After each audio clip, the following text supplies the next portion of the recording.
यही आपका एक ऑप्शन होता है जहाँ से आपका जो पीएफ की जो पासबुक है वह डाउनलोड होती है। डाउनलोड होने के बाद में जो बात करना है हमको, उसी में टॉपिक की बात करेंगे। पेंशन का पैसे की बात करेंगे, क्योंकि जो पेंशन का जो आपका पैसा होता है, यहाँ से आप देख सकते हो ये पैसा होता है जो आपका यहाँ नज़र आता है, इसमें लिखा हुआ है पेंशन कंट्रीब्यूशन। तो पेंशन कंट्रीब्यूशन किस प्रकार से निकाला जाता है, क्योंकि बहुत क्वेश्चन मेरे को आते हैं कि सर पेंशन का कंट्रीब्यूशन को कैसे निकालते हैं, पेंशन का पैसा जो आपका होता है उसको कैसे निकालते हैं।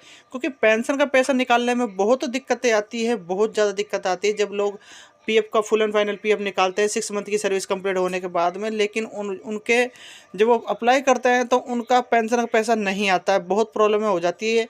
तो पेंशन का पैसा कैसा होता है, कैसे दिखता है, कहाँ दिखता है, ये भी हम आपको बताएंगे। और पेंशन का कंट्रीब्यूशन कैसे निकाला जाता है, पूरा प्रोसेस आपको बता रहे हैं, ध्यान देना है आपको।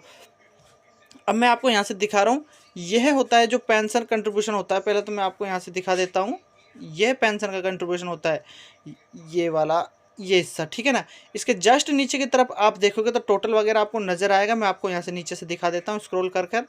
ये देखिए मैं इसको स्क्रॉल कर रहा हूँ फिंगर रख के, और यहाँ से आप देख सकते हो जो ये अमाउंट इसका नज़र आ रहा है, मैं आपको यहाँ से दिखा देता हूँ।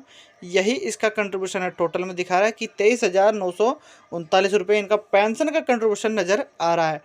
ठीक है, यहाँ तक आपको समझ में आ रहा होगा। अब इसी अमाउंट को निकालने का जो प्रोसेस होता है वह अलग अलग नियम के अनुसार अलग अलग निकाला जाता है। अब मैं आपको बता देता हूँ पेंशन कंट्रीब्यूशन।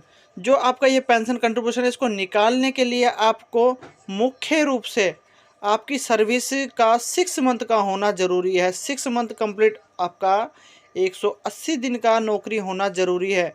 ये ईपीएफओ बोलता है कि आपकी जो नौकरी है वह 180 दिन की होना ज़रूरी है। ठीक है, यहाँ तक आपको समझ में आ रहा होगा। 180 दिन की नौकरी होना ज़रूरी होती है आपकी, 180 डे का ऑन ड्यूटी होना आपको जरूरी है। ये जो कंट्रीब्यूशन होता है इसी की हम बात कर रहे हैं। इसको भरने का जो प्रोसेस होता है वही मैं आपको समझा रहा हूँ। आप अपनी नौकरी 6 मंथ, मतलब कि 6 मंथ का कंप्लीट होना आपका ज़रूरी है, तभी जाके आप इसके लिए अप्लाई कर पाओगे। नहीं तो जब आप अप्लाई करते हो 10C फॉर्म, तो वह खुलता नहीं है और वहाँ पर एक एरर आ जाता है कि आप इसके लिए अब एलिजिबल नहीं हो, आप इसके लिए आप उपयोगी नहीं हो, और यह आपका भी नहीं खुलेगा। मतलब ऐसा कुछ एरर आ जाता है जिसमें लिखा होता है कि आप इसके लिए अभी एलिजिबल नहीं हो, मतलब कि आपने जो सर्विस है वो 6 मंथ से कम सर्विस आपकी है, 180 डे कंप्लीट नहीं है। यहाँ पर मैसेज आ जाता है अप्लाई करते हैं जब, फॉर्म अप्लाई करने की मैं बात कर रहा हूँ। तो यही जो पेंशन का पैसा है इसको निकालने के नियम है जो मैं आपको बता रहा हूँ। बहुत लोग मुझसे पूछते हैं कि सर पेंशन का पैसा नहीं निकलता है, प्रॉब्लम आती है और कैंसिल भी हो जाता है। तो आपको ये 2-3 चीज़ याद रखनी है। और पेंशन का पैसा जब निकालते हैं फुल एंड फाइनल पीएफ निकालने से पहले, क्योंकि फुल एंड फाइनल पीएफ जब आप निकालते हो तभी जाके आप पेंशन का पैसा निकालते हो। तो उसके लिए आपको करना क्या है, आपको सबसे पहले अपना पैन कार्ड को ज़रूर अपने पीएफ या यूएनए के साथ अपडेट ज़रूर कर देना है एक्सिट डेट मारने से पहले। क्योंकि एक्सिट डेट मार देते हैं उसके बाद में आप अपना पैन कार्ड को या आप कोई भी केवाईसी को अपडेट करते हो अपने पीएफ या यूएनए के साथ, तो वह आपकी क्या है होती नहीं है, वो पेंडिंग विद एम्प्लॉय दिखाती रहती है। क्योंकि जब एक्सिट डेट मर जाती है तो उस पर फोकस कम होता है, ठीक है ना। तो ये चीज़ का आपको ध्यान रखना है, क्योंकि आपका जो टैक्स वगैरह होता है उसको कटने से आपका बच जाता है 34 के आपका टैक्स का कट जाता है। तो इसको बचाने के लिए आपको अपना पैन कार्ड को लगाना भी ज़रूरी होता है पीएफ या यूएनए के साथ। ठीक है, जो मेरी बात है आपको ध्यान से सुनना है। और यहाँ से जो ये पैसा होता है पीएफ का, अदर होता है जो पीएफ ओनली, जो आपका एम्प्लॉय शेयर होता है, और आपका जो यहाँ पर मैं दिखा देता हूँ एम्प्लॉय शेयर और एम्प्लॉयर शेयर, ठीक है ना। एम्प्लॉयर शेयर हो गया, एम्प्लॉय शेयर हो गया। इन अमाउंटों को निकालने का अलग प्रोसेस होता है जिससे 19 नंबर का फॉर्म भरना होता है। ठीक, उसके बाद 10C जो फॉर्म होता है 10C से ही आपका पीएफ का पैसा निकाला जाता है, ठीक है ना। जो मैं आपको बोल रहा हूँ आपको मेरी बात पर ध्यान देना है। पेंशन का कंट्रीब्यूशन निकालने के लिए आपको 10C फॉर्म भरना होता है, और 10C फॉर्म भरने के जो नियम है वो मैं बता चुका हूँ। कुछ कुछ आपको मेन जो बेसिक चीज़ें आपको ये चीज़ों का ध्यान रखना है। 6 मंथ सर्विस आपका कंप्लीट होना चाहिए। और एक चीज़, जो 2 आइडिया होती है तब जाके भी प्रॉब्लम आती है, तो आपको एक चीज़ याद रखना है, कंट्रीब्यूशन के अंदर जो आपका पेंशन का होता है उसको आपका जब 6 मंथ कंप्लीट हो जाता है तो आपको एक्सीडेंट मारने के बाद पेंशन का पैसा अप्लाई कर देना है। अगर आप उसको ट्रांसफ़र में डालते हो, सेकंड आईडी अगर आपकी बन जाती है, तो पेंशन का पैसा ट्रांसफ़र नहीं होता है। ये चीज़ आपको याद रखना है। पेंशन का जो पैसा होता है वह ट्रांसफ़र में नहीं जाता है, ठीक है। ये चीज़ भी आपको याद रखनी है, वह उधर ही रहता है।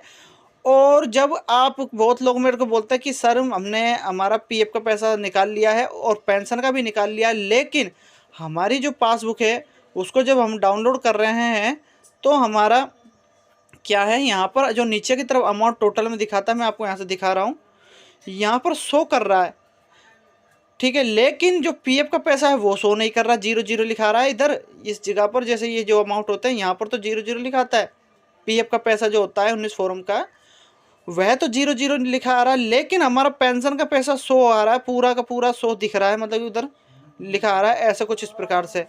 जैसे यहाँ पर मैं आपको दिखाने की कोशिश कर रहा हूँ, तो इस प्रकार से आपको ध्यान देना है। जो मेरी बात है वह अमाउंट आपका हरदम शो होता है, क्योंकि पेंशन का पैसा होता है उसका जो फोल्डर होता है उसके अंदर पेंशन का पैसा ऐसे ही शो होता है बरकरार, निकालने के बावजूद भी।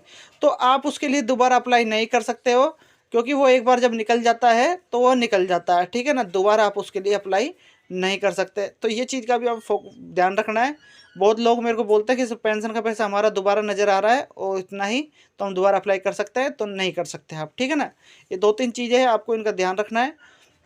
और दूसरी आईडी अगर आपकी बन जाती है तो उससे पहले आपको फर्स्ट वाली आईडी में एक्सीट डेट मारने के बाद में पेंशन का पैसा निकाल लेना है। 6 मंथ की सर्विस कंप्लीट होना आपका ज़रूरी है। तो आशा करता हूं दोस्तों इस वीडियो के माध्यम से मैंने आपको यह बताने की कोशिश करी है कि पेंशन का पैसा जो आप निकालते हो उसको निकालने के कुछ नियम कानून होते हैं और वह आपको पता होना ज़रूरी है। और ये पासबुक का जो आप डाउनलोड करते हो, ये सामान्य पीएफ की पासबुक कैसे डाउनलोड करते हैं, पीएफ का पैसा कैसे चेक करते हैं, पीएफ बैलेंस कैसे चेक करते हैं, वही प्रोसेस होता है। तो इससे ही मैंने आपको ये सब कुछ बताया डाउनलोड करने के बाद ही।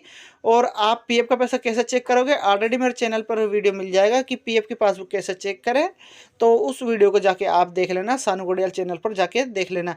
तो दोस्तों कैसा लगा मेरा वीडियो, अगर मेरा वीडियो आपको पसंद आए तो लाइक करें, आगे शेयर करें। और अगर आप हमारे इस चैनल पर नए हैं तो प्लीज़ चैनल को सब्सक्राइब जरूर कर लेना, क्योंकि पीएफ से संबंधित वीडियो आपको हमारे चैनल पर मिलती रहेगी। धन्यवाद।